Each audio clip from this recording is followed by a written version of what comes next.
આપણી ભગવાન પાસે સ્વાર્થ પૂરતી માગણી હોય છે ને, એટલે ભગવાન કદાચ આપણી અમુક માંગણીઓને પૂરી નથી કરતા. શા માટે?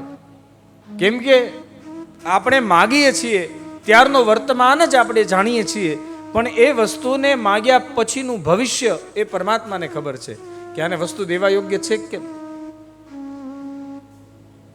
કોઈ પણ પદાર્થ, કોઈ પણ વસ્તુ, એની પ્રાપ્તિ એ ભગવદ ઈચ્છાથી થાય છે. જો ભગવત કૃપાએ આપણે ઈચ્છીએ તે વસ્તુ કે તે પદાર્થની આપણને પ્રાપ્તિ થઈ જાય તો સમજવું કે આ પ્રભુની આપણા ઉપર કરુણ કૃપા છે કે આપણે માગ્યું એ મળ્યું. અને જે માગીએ એ ન મળે તોય રાજી થવું, ભગવાનને તોય કહેવું કે પ્રભુ આ તમારી કઠોર કૃપા છે, આ મારે અનુકૂળ નહીં હોય તેથી તે મને ન આપ્યું. અને ત્યારે આ સમત્વનો ભાવ મારા તમારા હૈયામાં પ્રગટે.